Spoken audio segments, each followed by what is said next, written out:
কে বনে আগুন লাগিয়েছে? তাহলে তুমি কি আন্দাজ করতে পারো এদের মধ্যে কে বনে আগুন লাগিয়েছে? যত দ্রুত সম্ভব কমেন্টে তোমার উত্তর লিখে দাও। দ্বিতীয় ধাঁধা, এই ওয়ার্ডগুলির মধ্যে জি ওয়ার্ডটি খুঁজে বার করো।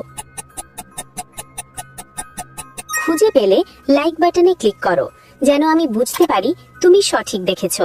তৃতীয় ধাঁধা, তুমি যখন শেয়ার বাটনে ক্লিক করো তারপর মোরে ক্লিক করো, এখন দেখো 1 নম্বরে কোন অ্যাপটা আসে? আমার মনে হয় মজ অ্যাপটা আসবে। যদি ঠিক বলে থাকি তাহলে তুমি পরের ধাপে যেতে পারবে না। একটা গোপন কথা, যদি রাতের মধ্যে একটা দারুণ সুখবর পেতে চাও তাহলে এক্ষুনি আমাকে সাবস্ক্রাইব করে রাখো। ফাইনাল ধাঁধা, সাবধান, এটা সহজ না। তোমার ফোনের কিবোর্ড থেকে এই ইমোজিটি খুঁজে বার করো। তুমি কি খুঁজে পেয়েছো? আচ্ছা, প্রথম জনের প্যান্টের প্যাকেটে একটি দেশলাইয়ের কাঠি রয়েছে, সেই জঙ্গলে আগুন লাগিয়েছে।